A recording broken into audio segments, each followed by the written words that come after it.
over time and has now reached levels where all communities in our country beyond the 4 provinces indicated above have become very angry, bitter, and agitated.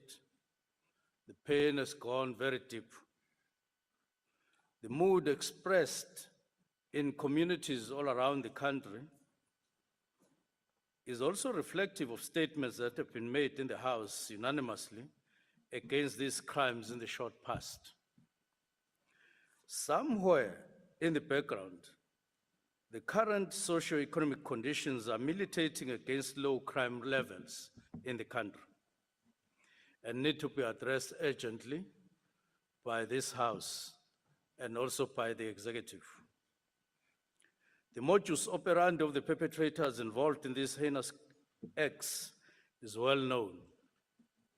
Most of them are individuals who do not want to work, but rather choose to parade as armies of murderous parasites that must be fought and rejected by society as a whole.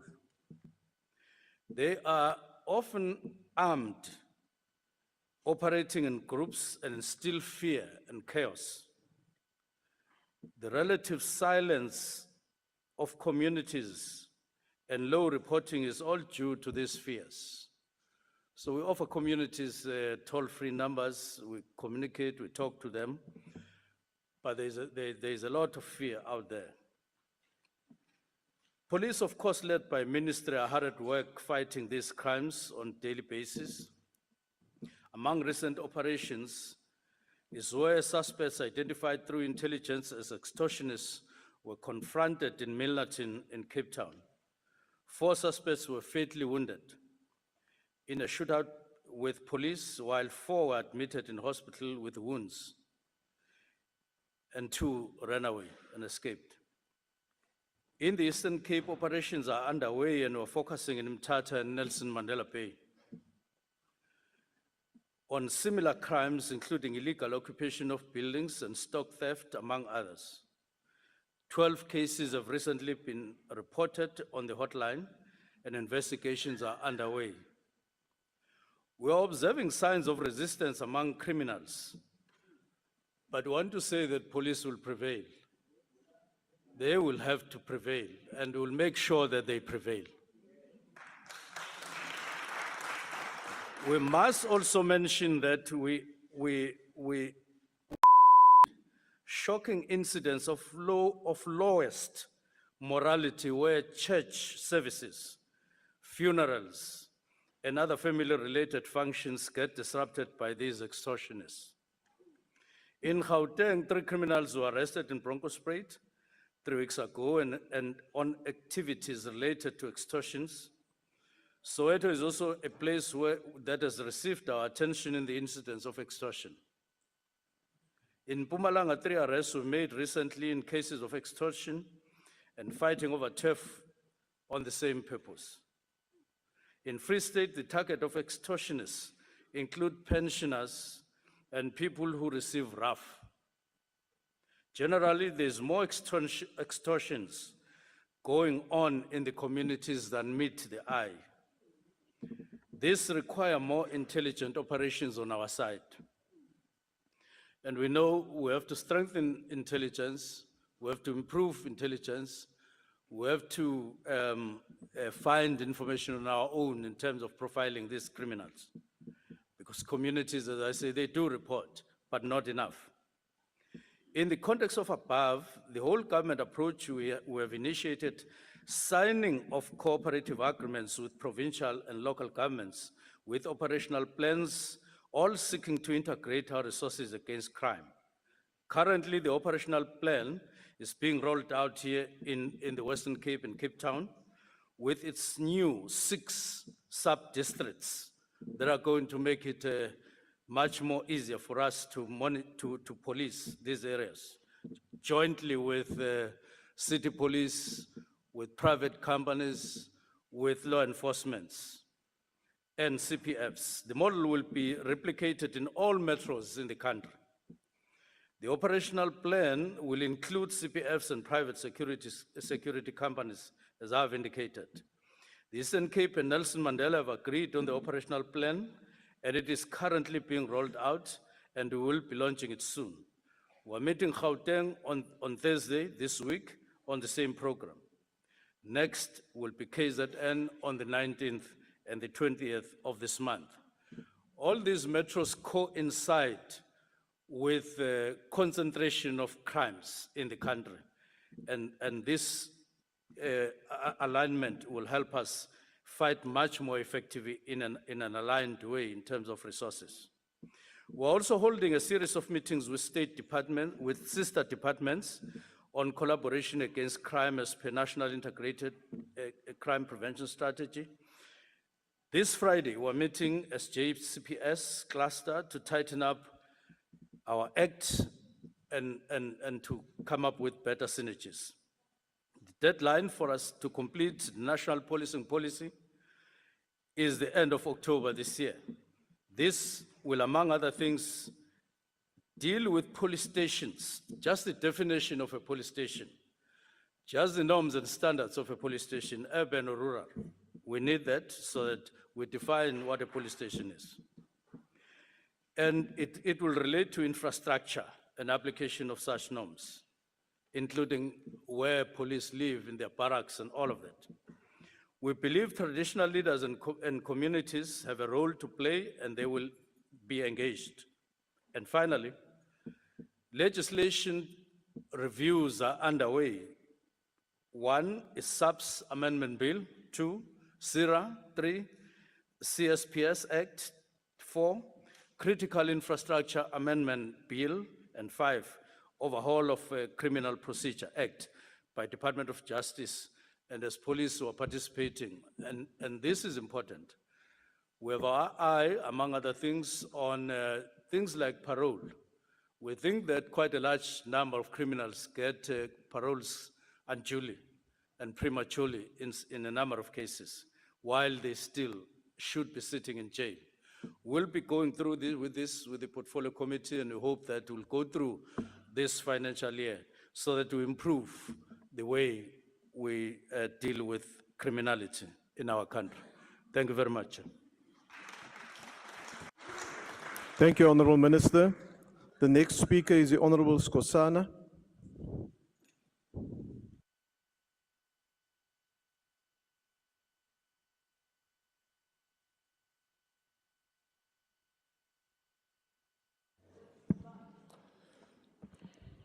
Thank you, Honourable Chair. Lawlessness and poverty have become a defining feature of the ANC of Mr. Ramaphosa. The MK party has observed a sharp increase in extortion cases.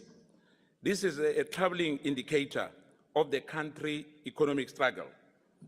Compared to the glorious years of His Excellency President Zuma, the current surge in extortion incident coincides with a significant rise in unemployment, economic downturn, and the scarcity of opportunities.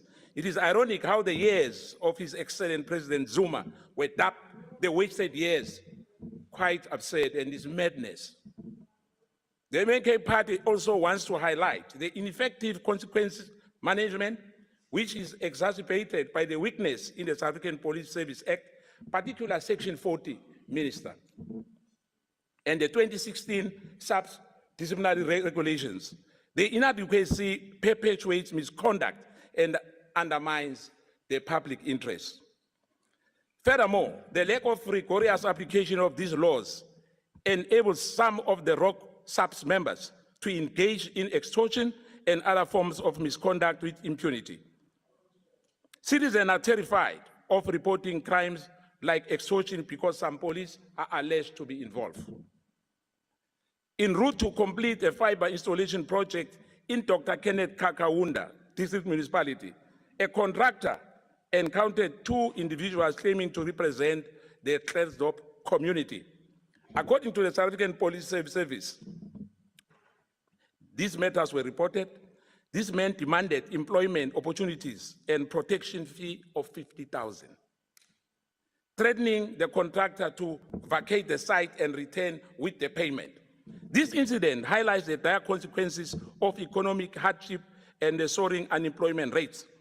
The city of Cape Town, under the DA leadership, has 64% case of extortion. Quite interesting. They say where they govern more than any other proposal. This phenomenon is not unexpected, given the city history of economic exclusion, where Africans and colored communities have been systematically marginalized from participating in the economy of this country. The stark reality is that business is predominantly owned and operated by white individuals, while employment opportunities are often afforded to foreign nationals, leaving local residents to face limited job prospects, particularly in the sector like hospitality and domestic work. These days, the term construction mafia has been prevalent in the media, as you said, Minister, here. But discussing extortion and the so-called construction mafia is investigators' scope, including the large establishments like WBHO, Group 5, Murray and Roberts, or if solely focused on small black-owned business fighting a share of the market. Are these industry giants, which have historically dominated the construction sector, also being scrutinized for potential engaging in extorting practice, or is it inquiry limited to small players? The MK manifesto is very clear, which we dubbed People's Mandate, presents an 8-pillar plan centered on transformation of initiatives such as expropriation land without compensation. The nationalization of SAPS and the mines has to happen. The nationalization of SAPS and the mines has to happen.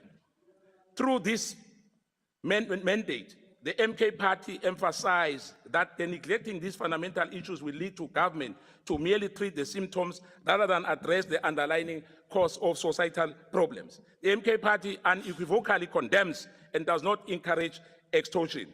We call on the coalition government to eradicate conditions provided fertile ground for this criminality.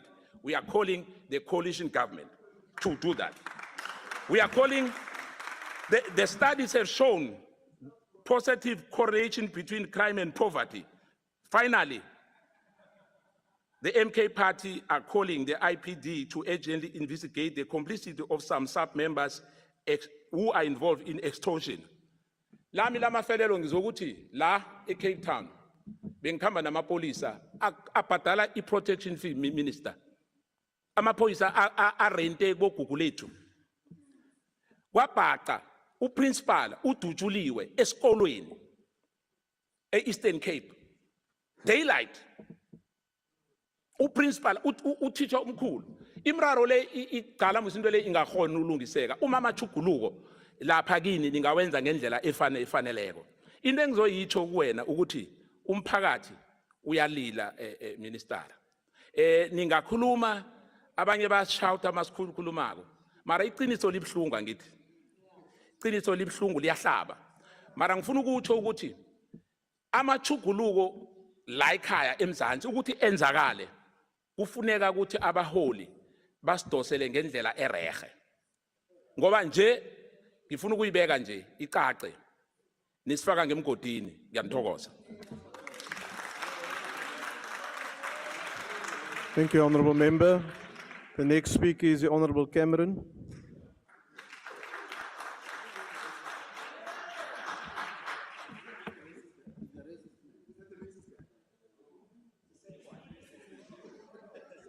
Order, Honourable Members. Thank you, Honourable House Chair. Honourable Members, all protocol observed. Extortion is a rapidly escalating threat that affects every single layer of society in South Africa, from large corporations to smaller township businesses and even our schools. It is deeply rooted, and it's an issue that is jeopardizing the economic stability and tears at the social fabric of every single part of our country, and it has become a national crisis. Today, I dedicate this speech to the brave civilians that were violently assaulted by members of the Presidential Protection Unit, specifically those 8 SAPS members that were meant to protect the Deputy President on the N1 in Johannesburg in 2023. I mention this because, like an extortion racket, civilians are unfortunately sometimes held captive by the employment of rogue elements in our law enforcement agencies.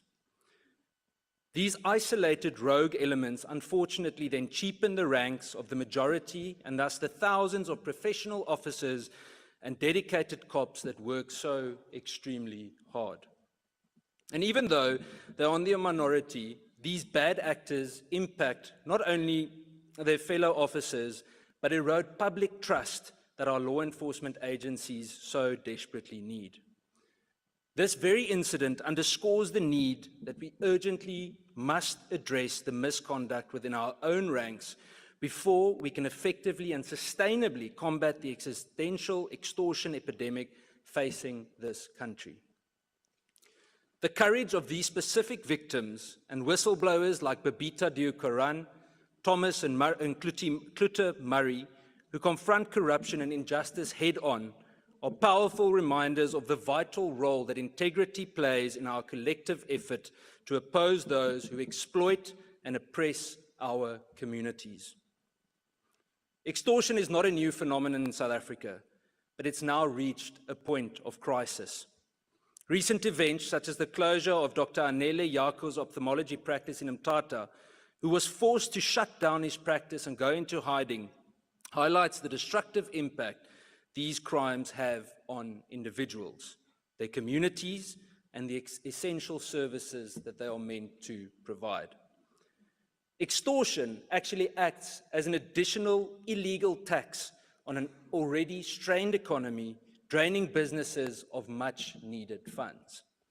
Its spread is fueled by three key factors. The first one is the continued growth of violent, organized armed groups, a perception of legitimacy or an element of fear they cultivate within different communities in South Africa. The inability or unwillingness of state institutions to respond effectively is the third and final factor. A further example is the continued attacks on the Inter-Cape bus service between the Eastern Cape and the Western Cape, including numerous cases of intimidation and violence, even murder, committed by known taxi extortion mafia figures. Attacks, extortion, intimidation of commuter transport systems threaten the livelihoods of millions and must be addressed urgently. Extortion syndicates challenge the very legitimacy of the state.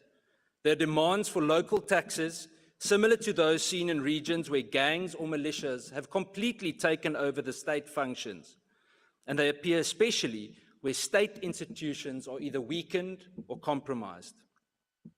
To extort requires little more than the ability and willingness to intimidate victims and mete out violence.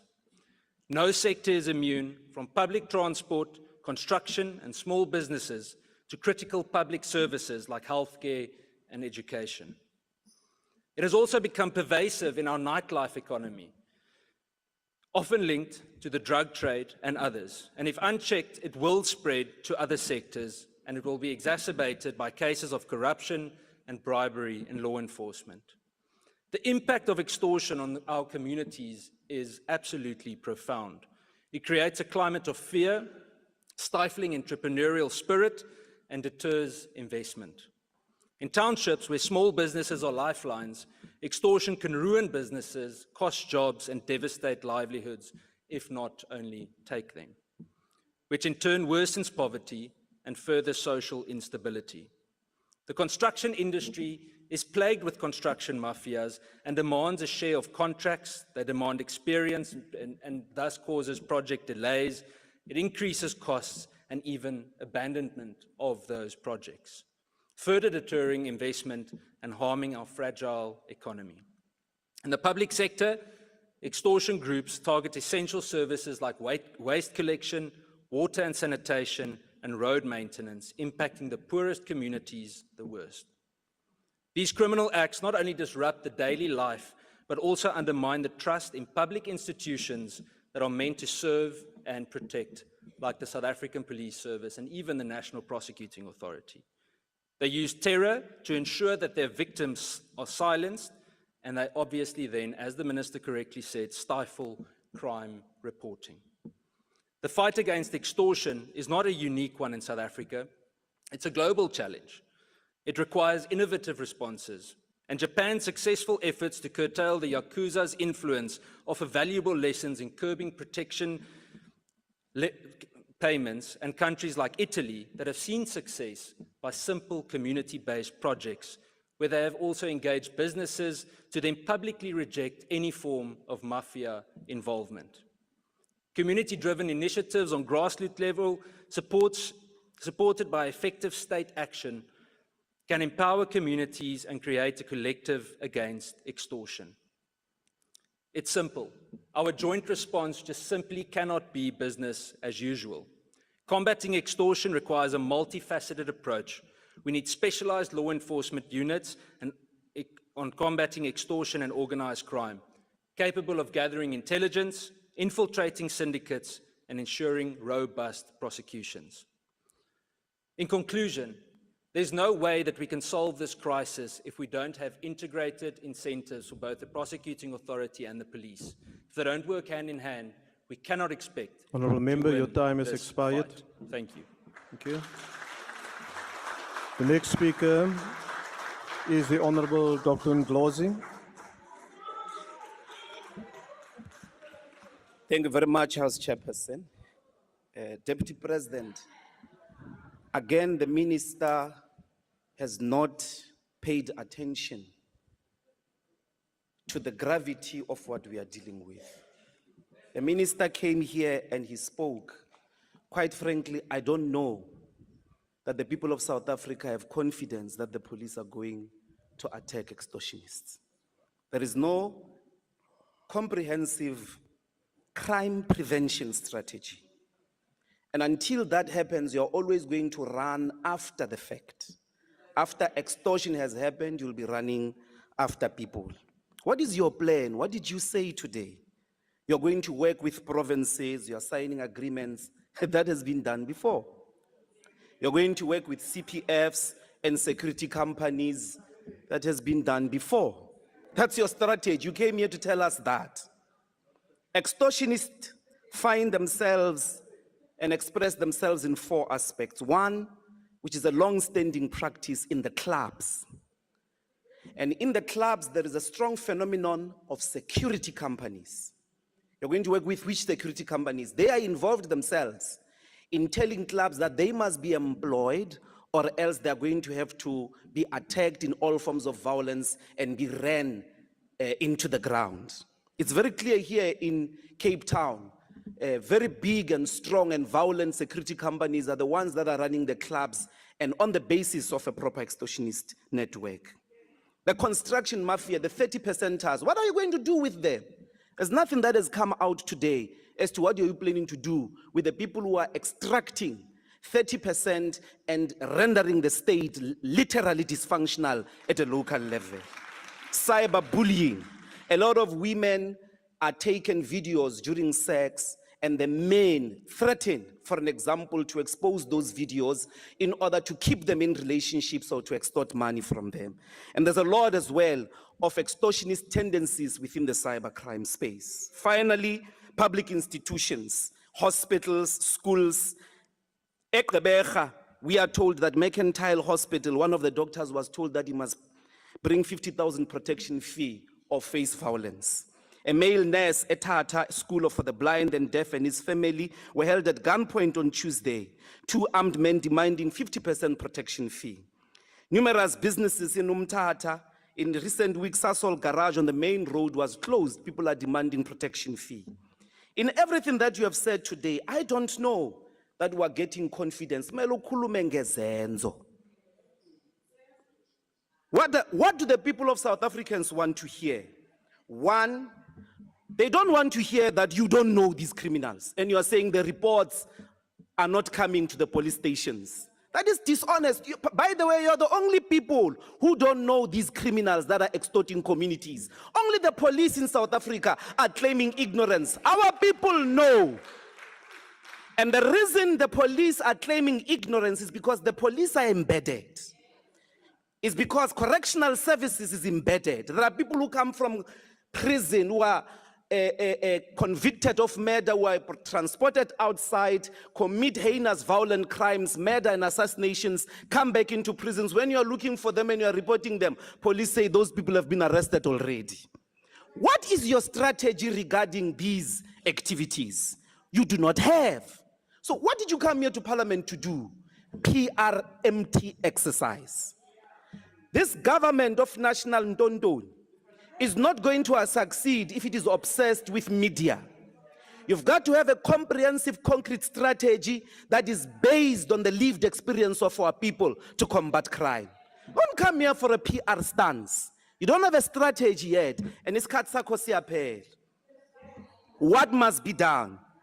Go and implant counterintelligence capabilities. We know these gangs, our people will tell you. 2, build internal state capacity. Let us do away with tenders. Tenders have crippled the local state. Many of those workers, let's insource them. Let the government build schools directly, build clinics directly. It will halve the crime of extortion in our country. The HODs in Ekurhuleni, in Tshwane, in Johannesburg withhold payments of contractors. Some of them are crippling black businesses. They must get bribed or they don't get paid. Arrest these administrators. Let us see you raid the administration to disarticulate it from extortion. Finally, please use digital and AI technologies. Implant cops with crime and GPS so that you know where the cops are, who they are talking with, who they are seeing Honourable at all Member, material times. your time that is you now can speak about the expired. crime strategy, not the PR exercise you came here to perform. The next speaker is the Honourable Tebekulu.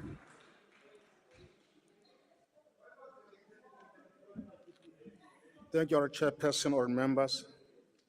Extortion has recently gripped the social consciousness of South Africans, becoming increasingly pervasive and organized. In a challenging economic climate, extortion contributes to rising unemployment, as seen in the recent closure of private hospital facilities in Mthatha, Wazakele. Accordingly, it imposes an extra financial burden on citizens who are forced to bear increased transport costs. Business owners across various industries are constantly balancing their aspiration with a pervasive sense of fear. The fees extorted by these criminals never appear in the accounting records. From the closure of Bear Hall in Long Street to the death of a 64-year-old vendor in Wallace Ndin, Kraaifontein, the message is unmistakably comply or suffer the consequences. It is crucial to recognize that a climate of fear among community members and victims is fundamental to the success of extortion. It is impossible to quantify the way in which extortion hinders economic growth and development. However, the psychological impact on victims remains immeasurable. The infrastructure for operating business in South Africa belongs to the democratic state.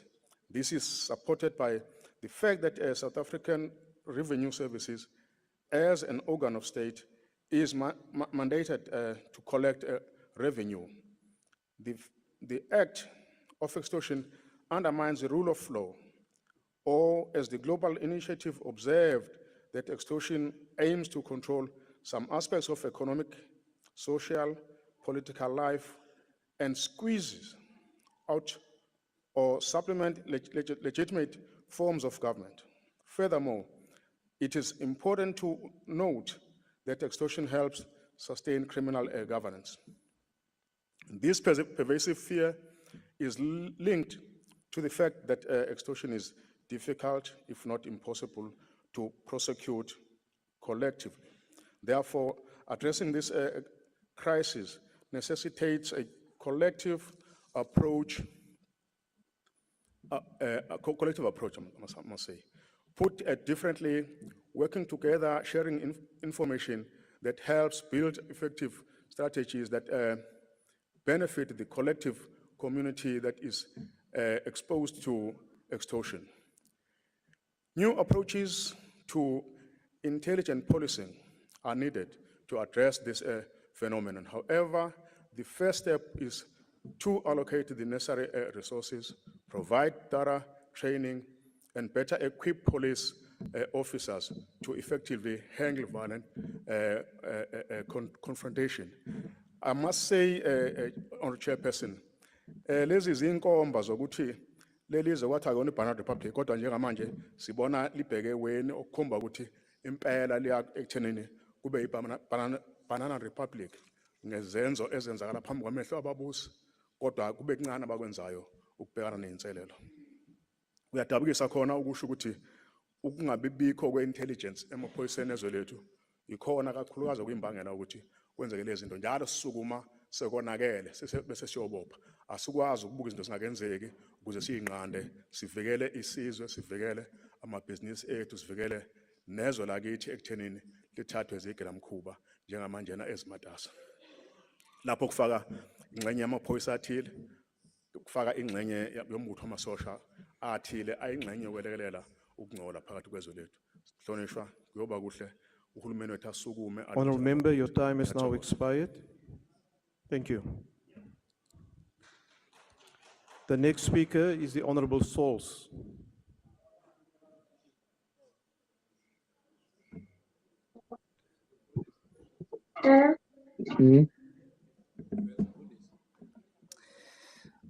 Thank you, House Chair, and greetings to the Deputy President, to the ministers, to the House. Greetings in Jesus' name. Mwenke ahuniki. It will be disingenuous of me to remind everyone in the House or the Minister of the ugly face of crime within our country when the Minister came before us and transparently admitted to the severity of the levels of crime. Einstein says if he had an hour to fix the world, he would use 55 minutes to understand the problem and 5 minutes to fix it. Honorable Minister, your statement reveals that you sought first to understand the problem. And you came here to indicate to us that you are now in your 5 minutes to attempt to fix it. You came here and you transparently stated to us you didn't come to sugarcoat our crime levels to fool the country. You came here and you were specific. And you said that the crime levels here is at 73%. We applaud you, Minister, in the government and the government to approach with province and local governments to integrate resources against crime. We also ask the cooperation. We also ask the cooperation of traditional leaders and all of our communities in rural and urban areas to work with police and to assist them to arrest these extortioners to make our communities safer. We ask the Minister's Department to closely monitor the SAPS hotline and follow up on all reported cases. There needs to be protection of our whistleblowers instead of our people being forced to pay protection fees for criminality. We ask the Minister to move to paying crime with punishment that is immediate and long-lasting. Minister, we trust that your department will root out corruption in your department. Minister, we will support you to put plans in place to move from being a reactive department to being a proactive department that restores the hopes of our people, but also focus on strengthening ties with the justice system so that there are actual prosecutions that takes place, because oftentimes communities are in fear because they can report on who is responsible, but then those very people come back into our communities. Crime, Mr. Minister, is like a slippery snake.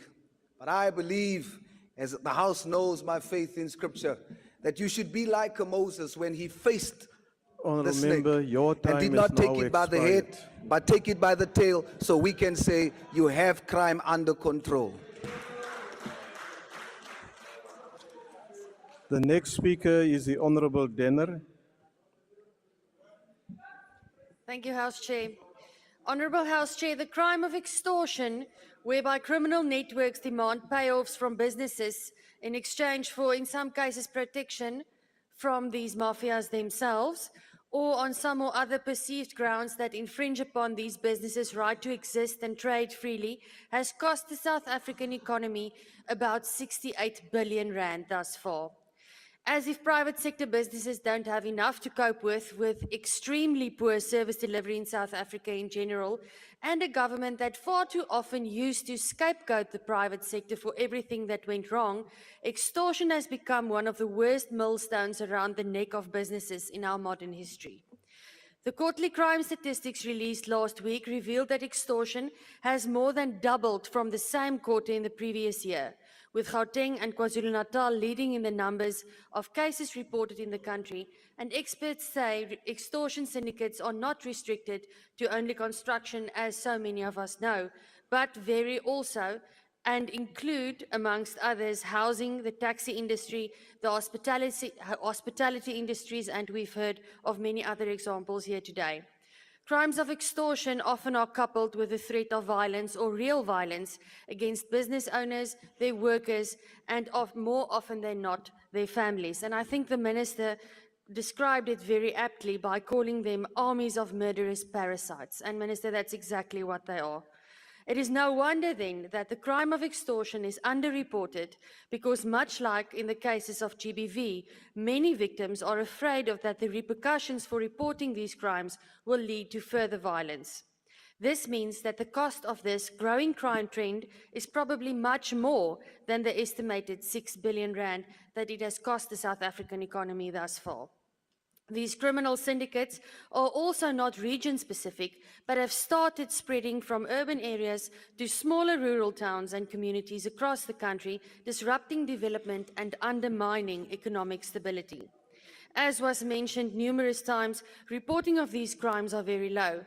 It is therefore of the utmost importance, Minister, that the victims of these crimes are truly supported and protected so that they are enabled to report these crimes before they become entrenched. Agbare voorsitter, die VF+ waarsku al etlike jare dat hierdie misdade in die kiem gesmoor moet word.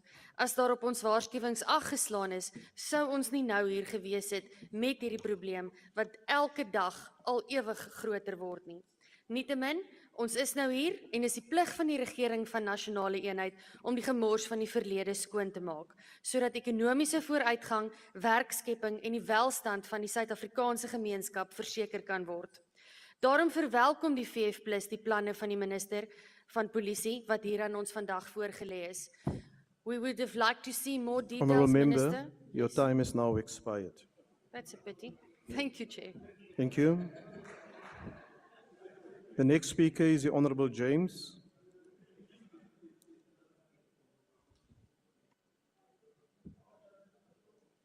Thank you so much, Chairperson.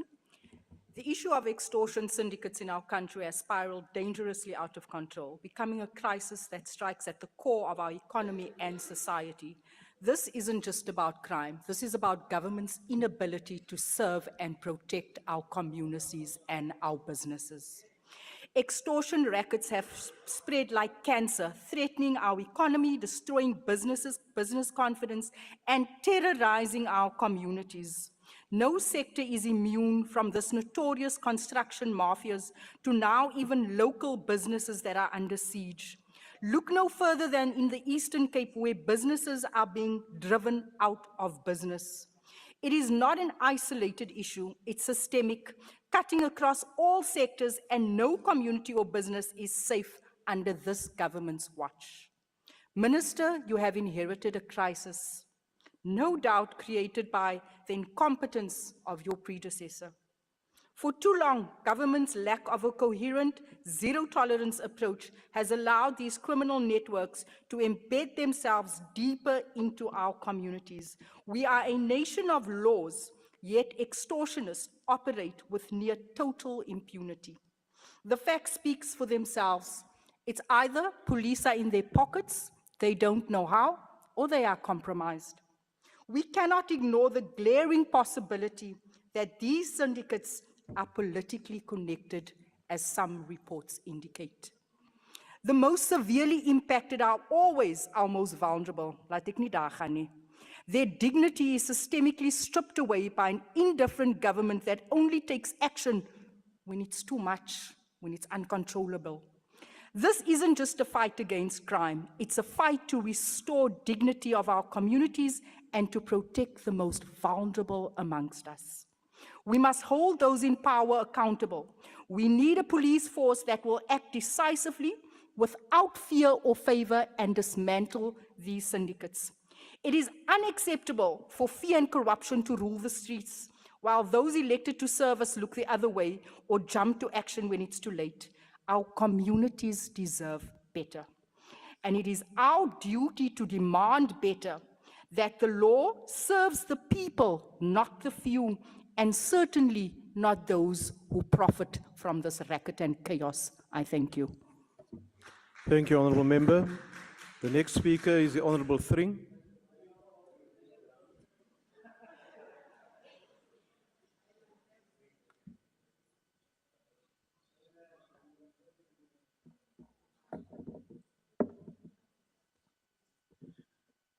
Honourable House Chairperson, the ACDP welcomes the news from the Minister that the South African Police Service is taking major steps to combat extortion and protection rackets in the nation. These practices are perpetrated across the country. Organized crime syndicates operate with strong connections within local communities, many of whom live in fear. Extortionists are often aided by corrupt police or government officials who protect these criminals, obstruct investigations, or even participate in the crimes themselves, as seen by the arrest of Captain Wilfred Tikwa, who appeared in the Blue Downs Magistrate Court on extortion charges. Syndicate methods involve violence and assassinations, holding up major infrastructure and housing projects. Their tentacles reach from the top construction companies and businessmen and women to electrical engineers, local fiber installers, bus companies, even a school, a deaf school for children in the Eastern Cape. Honourable House Chairperson, evidence is key in prosecution. Yet, if victims report the crime to the authorities, many live in fear. This has been exacerbated by the ineffectiveness of police in providing protection or pursuing justice. Swift prosecution is essential before communities resort to vigilante justice. Additionally, as one constituent commented, our whole criminal justice and legal system is unsuited to what is happening, referring to the extortion, and arguably is not fit for purpose. The ACDP notes that SAPS and other law enforcement agencies have lacked the resources, the training, and manpower necessary to effectively combat organized crime and extortion. This includes inadequate technology and forensic capabilities, and is also evidenced by the fact that over the last 5 years, 722 extortionists were arrested, but only 52 found guilty and sentenced, which equates to a dismal and shameful 7% conviction rate. The ACDP minister last week called on you to improve cooperation with all crime-fighting agencies in order to increase conviction rates. Honourable House Chairperson, the ACDP laments the cold-blooded murder of a 64-year-old granny shot in her head by extortionists in Kraaifontein because she was unable to pay their fees. May our Gogo's death never be in vain and never go unpunished. This extortion ring must be smashed and no stone left unturned in bringing these murderous extortionists to book. I thank you. Thank you. Honorable Kwankwa.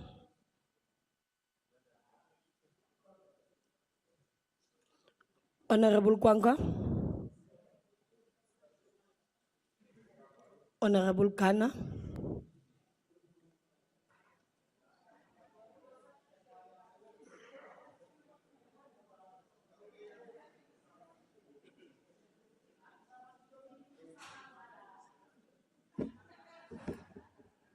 Mtshama xitulu na khensa kunyikiwa nkarhi khensa ku nyikiwa nkarhi. Holobye, the police must prevail.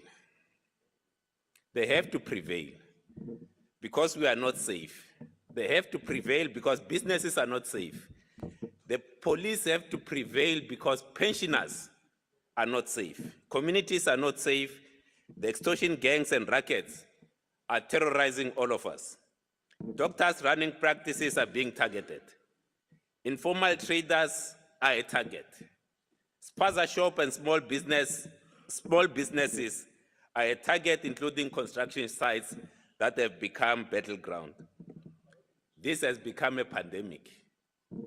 It is spreading like wildfire, or even COVID-19. It's no longer just an urban or city pandemic. It has spread to deep rural areas of our country. These gangs target vulnerable people who are trying to make a living under already difficult conditions. That today you are making this statement is a proof that extortion rings pose a significant threat to our communities. So what are the conditions that give rise to this pandemic? We know one is unemployment, and secondly is impunity. Because even when arrested, these criminals will be released in few days or weeks. People feel that the police are no longer protecting them, forcing them to pay protection fees. The trust levels between the police and communities have broken down, as many see the police working to protect the criminals rather than protecting the victims. We must also be honest with ourselves. The spread of the extortion pandemic points to a failure of crime intelligence, which I know, Minister, you have committed to sort out. We know what happened to crime intelligence. It became politicized back in the days. But we want to say, as Rise Mzansi, that visible policing and brute force alone will not deal with this pandemic. It needs proper intelligence. It needs the working together of the Hawks, the NPA, so that we don't just arrest, but those that are arrested are prosecuted and sent to jail. And we believe that acting on intelligence and building watertight cases must be what the police focus on all of them. Thank you, Honorable Member. Honorable Maiman.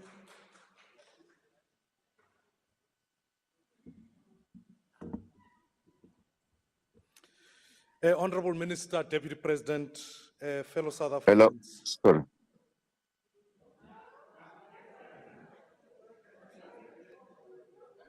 Honorable Kwankwa, we did call Speaker. you before, we did call you earlier, and you did not respond. So now I had on the connectivity issues, platform, my apologies. no, can you please No, I listen to understand. me? Sorry, I apologize. Yes. Yes. Now on the platform is Honorable Maiman. Bagaetsho Dumela. What you would note is that, Honorable Minister, recently I was in Gqeberha, in a community in Woma. And when I arrived in Woma, it struck me when I got there, it's the fact that this is a community where the church, where young people walked in there and robbed people, was there. And it struck me on a few thoughts. The first was that citizens recognize this very difficult issue, which is that when they call the police, sometimes the police don't show up. And when the police do show up, sometimes they are demanding bribes themselves. The worst feeling that a citizen can have in this country isn't just a feeling of a fear of being robbed or facing extortion. It's the fear that comes with the fact that even when the police come, there's no help. The genuine feeling of helplessness. And this is what this debate must be about today. Because in truth, there are 500 murders a week. The reality is that we've grown at 1% for the last 10 years. And in truth, even though we speak about an increase in crimes against women, there seems to be no appropriation that has been allocated for that fight. So, Honorable Minister, I'm here to say to you, we cannot afford another talk. What we've got to be doing here today is making a declaration of war on crime. And here are my suggestions in a few ways, and I would want to work with you in achieving this. We need a new capacitation of police. The truth is, we're living with 8,000 vacancies and only 22,000 detectives in the country. that is far from enough. We will never win. The second is, once we've done that, we have to fix our police stations so that people can feel a place of hope and help when they go there. Thirdly, Minister, I want to suggest very strongly is that we need a new consensus on values. Because honestly, you cannot put a policeman in every church. There's something inherently wrong, and that's why all of us as citizens must work together to fight crime in our communities and say to ourselves, how do we partner with the police to fight crime?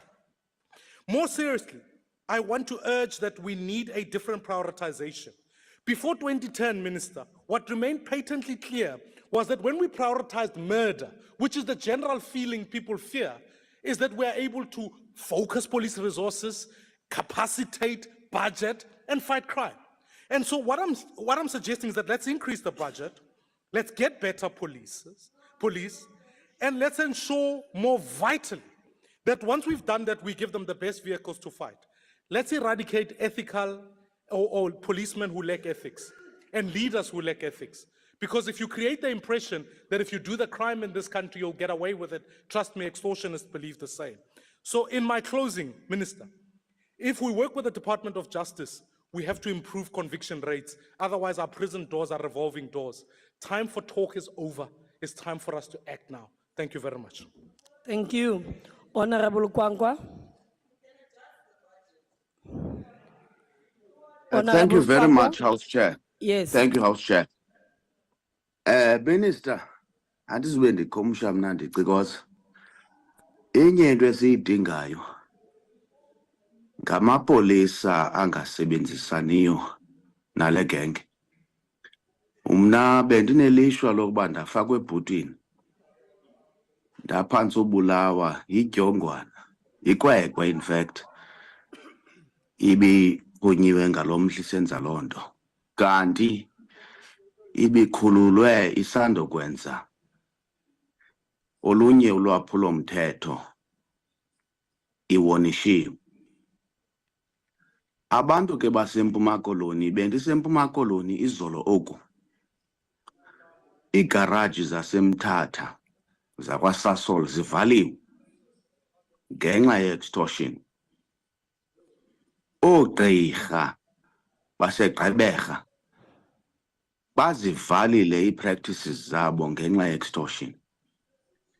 Ngela xesha bekuphandwa inyewe yam akukabanjwa mntu. Kodwa ngeke ndioxoke ndithi amapolisa awenzanga umsebenzi. Awenzile umsebenzi. Asajongene noba ezi suspects endiza-identifayileyo mna.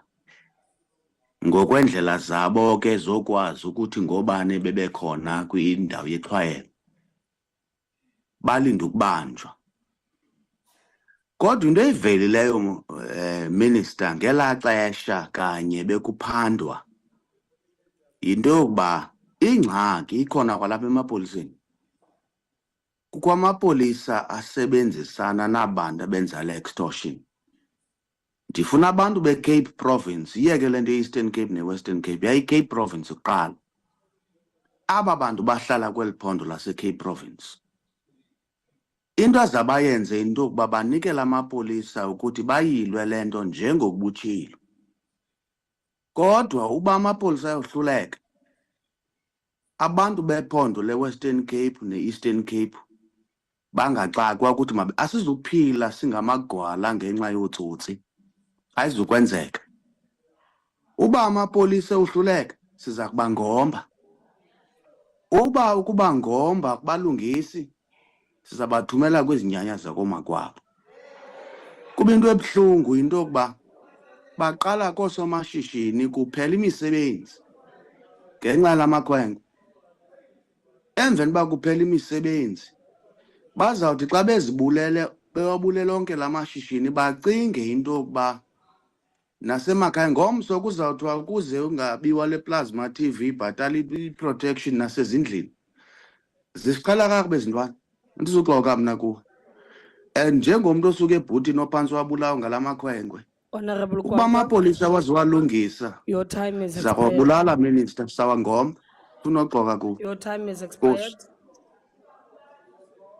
Honorable Zungula.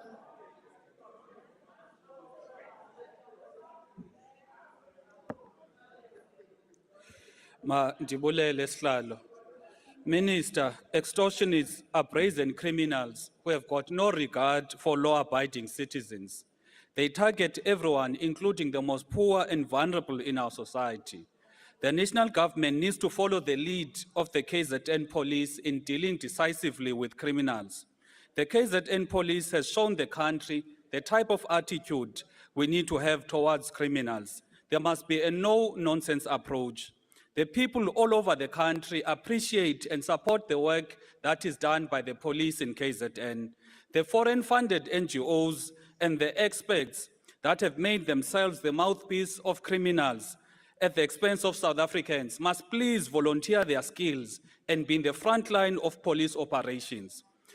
There were Amaparete minister who used to patrol in high crime areas, and their deployment assisted in reducing crime. Amaparete and other special task forces must be deployed in areas where extortion crimes arrive. Minister, you must engage the Justice Department to ensure the NPA prioritizes the prosecution of criminals arrested for extortion crimes.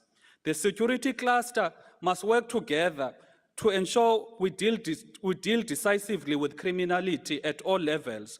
Our people are discouraged and soon will take the law into their own hands when they see that the government seemingly protects criminals over them. Minister, your department needs to strengthen its internal integrity mechanisms and root out corrupt police officers from all levels. Corrupt police officers are the reasons why citizens lose faith in law enforcement and end up taking the law into their own hands. There are other crimes that warrant priority by the department. Other crimes such as drug trade, forced prosecution, the production of fake products, and fake SA document, they also need to be dealt with urgency as well. The police raids, Minister, in South Beach, eThekwini, expose the rot of crime in South Africa. Similar raids need to be done in Sunnyside, Hillbrow, Bedford View, Central Gqeberha, and all other CBDs where all these crimes arrive. All police officers must be encouraged to use maximum force whenever their lives are under threat from extortionists and criminals. The state can't keep on burying police officers who lose their lives whilst protecting the citizens from criminals. The state must protect the policemen who protect the people. Thank you. Thank you, Honorable Member. Honorable Sally.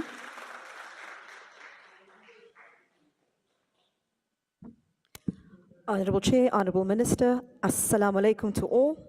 The rapid increase of this formidable criminal act, extortion, has been allowed to expand to various business levels as the South African Police Services has been ineffective to deal with the problem of historical gangsterism and corruption within the corrupt within their own ranks.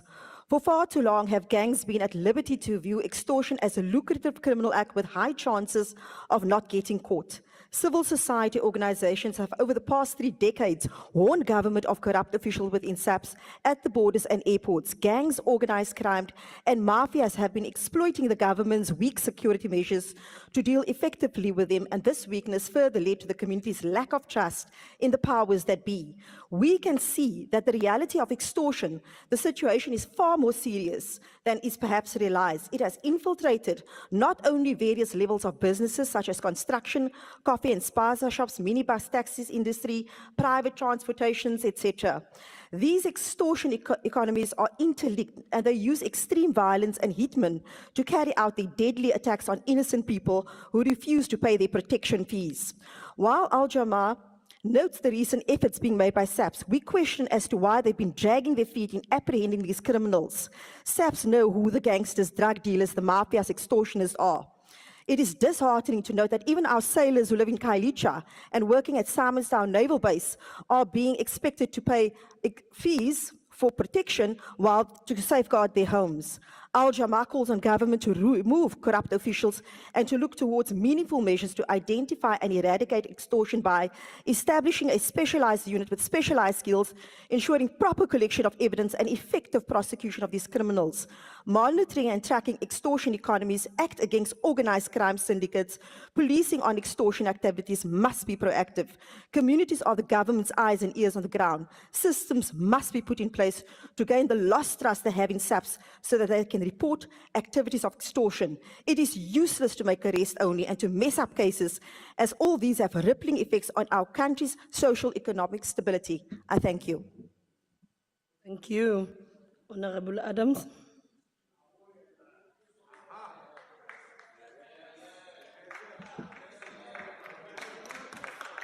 Thank you, House Chair. Honorable members, Honorable Deputy President, incoming President, Honorable Minister. I've listened to this House talk, and I've listened to my Buddha, Honorable Souls, Lord the Minister, for taking 55 minutes to understand the problem. I cannot believe that my minister does not understand that poverty breeds crime. Minister, we can lock up every extortionist in this country. But while in the Western Cape we're planning to lay off 2,500 teachers, we are breeding more extortionists. Minister, I've come here, I've listened to you, and you've said very little. Extortion is born out of the fact of economic exclusion. In the Western Cape, Ho and Ingalls contracted to the Western Cape government, gave a gang boss 2 million rand of our tax rands. A case was made.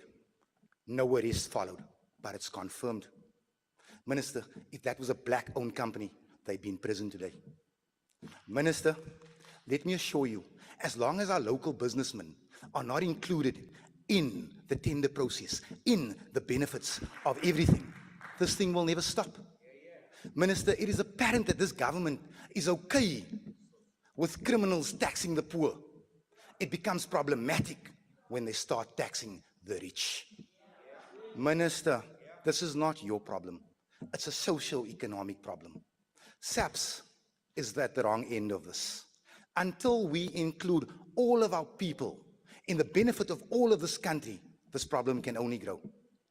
I stand here today, Minister, to bring you a very, very simple message. Speak to your colleagues. Speak to your colleagues. Tell them to start including all of South Africa in the spending of all of South Africa, and this problem goes away. Minister, Wendy Kloppers was shot 16 times in Delft because criminals demanded a share of the pie. Who shoots a woman 16 times? That is not a human being. But our society, Minister, it breeds people that are less than human. I ask, Minister, I ask that you do the right thing. That while you can arrest 700 extortionists, our justice system will only sentence 5% of them.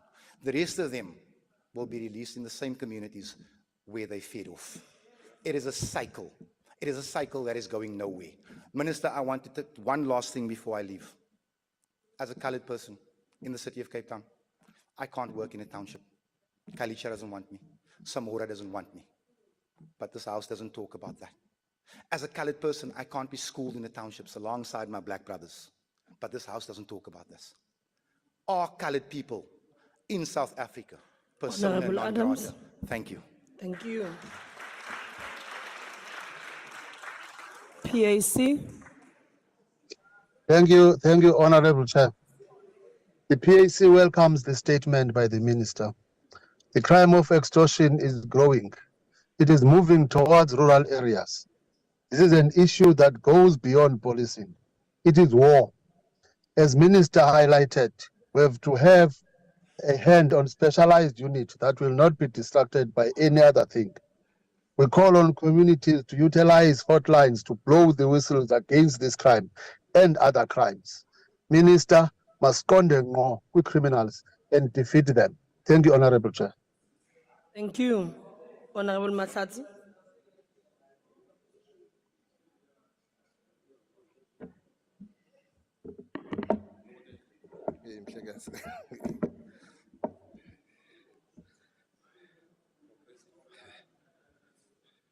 Thank you, Speaker. Greetings to the Progressive Caucus.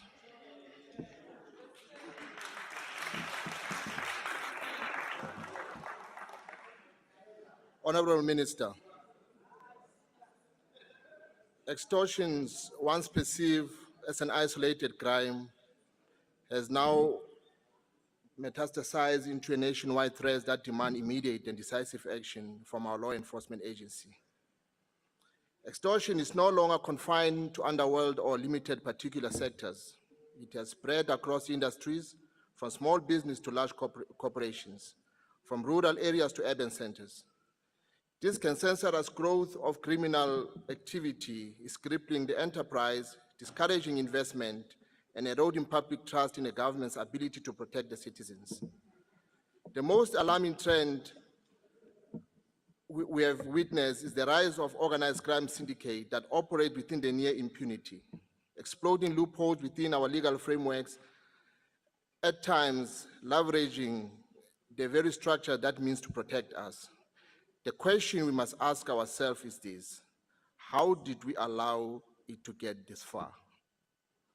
Despite various promises and policy interventions, the response from Minister of Police has been largely reactionary and frankly inadequate. We have seen a fragment approach, with police force often ill-equipped, under-resourced, and overwhelmed by the sophisticated and rich these criminal networks. The extortion syndicates operate with a level of coordination and intelligence that exceed the current law enforcement capabilities. They leverage advanced technology, encrypted communication channels, and complex financial networks to evade detection and prosecution. Yet our response remains stuck in outdated practices that fail to address the modern realities of organized crime. Honorable Minister, what we need is not just a boots on the ground, but fundamental shift towards intelligence-driven policing. These involve the integration of advanced analytics, real-time data sharing, the strategic partnership with private sectors. We must leverage the technology predict, prevent, and dismantle the criminal enterprise before they can cause harm. Moreover, these are urgent needs to enhance our intelligence capabilities. This means invest in training and development specialized units that can infiltrate and disrupt criminal organizations. It also requires commitment of breaking down silos within our law enforcement agencies. Honorable Mahlatsi, your time has expired. And I gave you extra 5 seconds.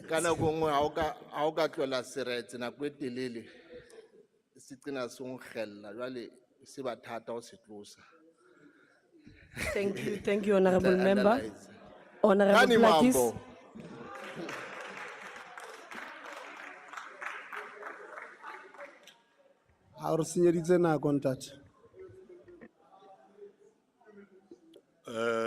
Honorable Chair, Deputy President, Honorable Ministers and Deputy Ministers.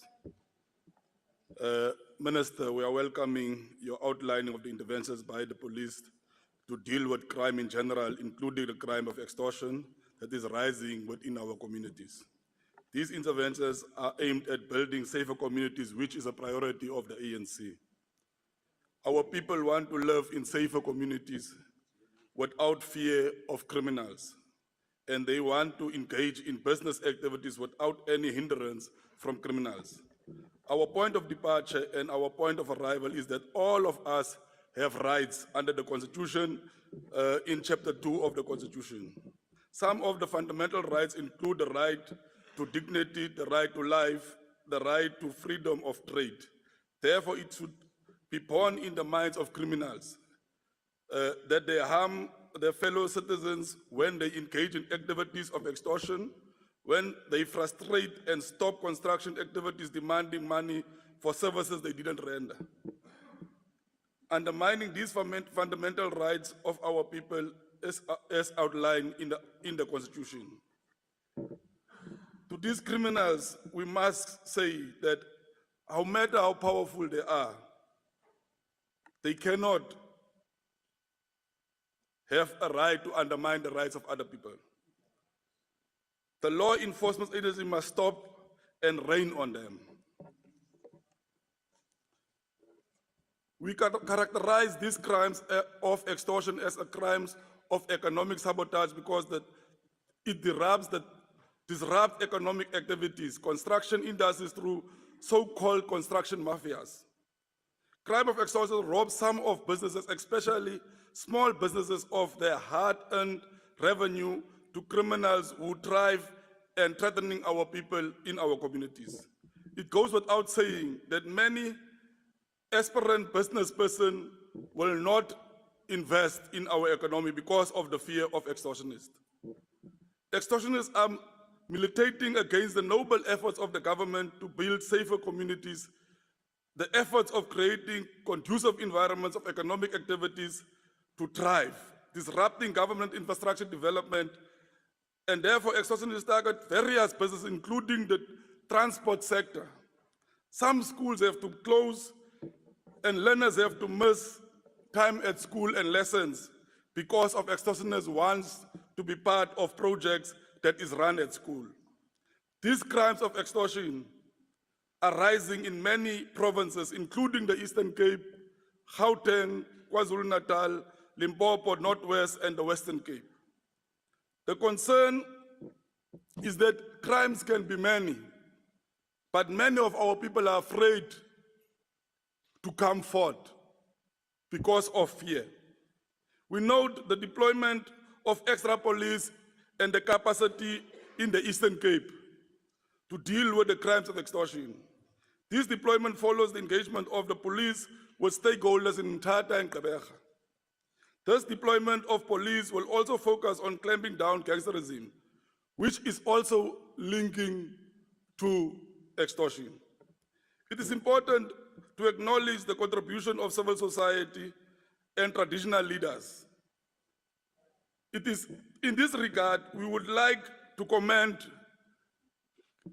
the King of Abatembu, Uzwelibanzi, for ensuring that acts of extortion in Mthatha areas are stopped and ensuring that nothing disturbs schools from operating and teaching and learning should proceed. It in this spirit of Zwelibanzi, we urge civil society and institutions of traditional leaders to work together with the police and law enforcement agencies to root out these crimes and of extortion in our communities. Honorable Plakis, Our firm belief I'm sorry to disturb you. Honorable members, please.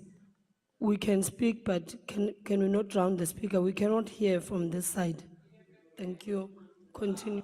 Our firm belief is that police alone cannot win the fight against crime. Crime is everybody's business, and therefore we should lend a hand.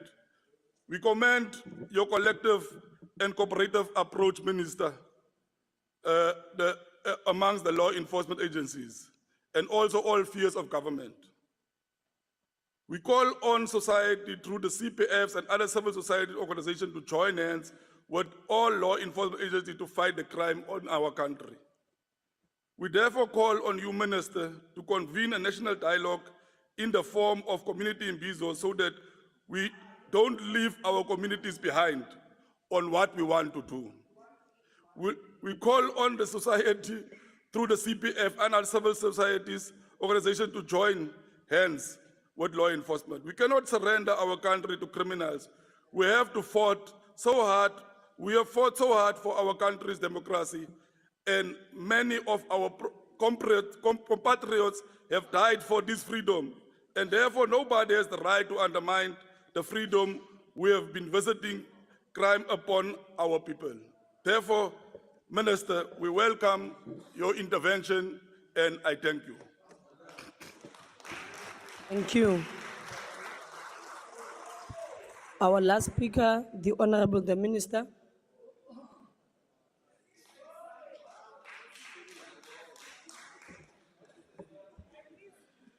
Thank you very much, House Chair.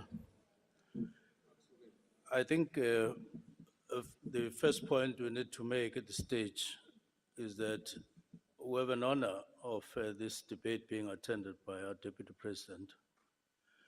We can now make, after he himself listened to all of us who were debating here, we can now make a firm undertakings and declarations. And the first declaration is that, Deputy President, we are one, we are speaking in one voice in this House. I noted Honorable Ndlozi and others, but him in particular, it was another way of agreeing with what we are saying here, but in his own words. And what we are saying, all of us, we are rejecting crime in South Africa and criminals. And he said it very clear, but in his own words. Now, number two, I do want to emphasize that we have the plans. And the plans is what we have and are working on. And very soon these plans will bear fruit. I don't think we should trivialize this matter and not emphasize that we're speaking in one voice and we stand one side with criminals, because they will think that some of us are on the other side and the only other people are on these others. Let's stand together. That's why we are going out to make sure that across the spheres of government, we stand together. Of course, socio-economic conditions, Honorable Adams, but you can't wait until we fix all those problems. Yes, they have to be fixed of a socio-economic nature, but not speak as if you tolerate crime. And you say, let's tolerate crime for now until we fix, because you are going to be the next victim yourself. So separate lines. Just stand on one side and allow criminals to be alone, and let's face them together. Then fix the economic challenges in the country. Next is, yes, we agree that we have to work in synergy, especially with Department of Justice, and that is what we're doing. And the first meeting of this 7th administration of the JCPS is on Friday. And we've identified loopholes that need to be tightened up so that criminals don't get arrested and then in the afternoon they are with us. For that matter, I do want to emphasize that police know criminals, and that's why they arrest them, and they even shoot them. And we're encouraging them to go on those two. Arrest where you can, but where you have to deal with them head on, you do, and that will happen. And it is going to happen in all other provinces. But finally, some of the stories are not necessarily true, like the garage in Tata. We've gone there, interviewed those people. And they say, no, in this garage, I run short of money, it's not that, and so on. No. Police themselves have done so. They have done so. They've taken statements and they have them. But you can also go to them. But the main thing for us is that police must investigate all alleged crime, whatever it is. But you are free to bring more evidence and they will consider it. But all in all, House Chair, we are going out to confront crime and use whatever it means to deal with them so that we have a crime-free South Africa. And it is important that our children and all of us ensure that South Africa is free of criminality. The issues of synergies internally, yes, there are quite a number of challenges. There are rogue police. The only good thing is that there are a few.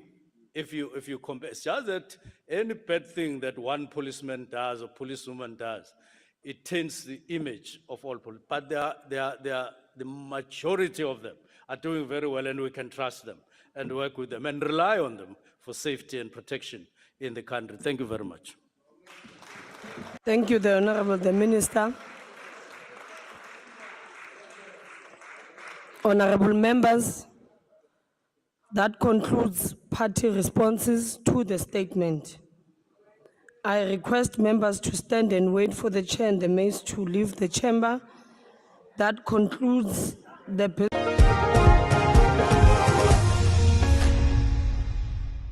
Until an old man in the corner raises his hand. So I'm thinking, I'm chairing this session, so I'm thinking, how? But I pointed him.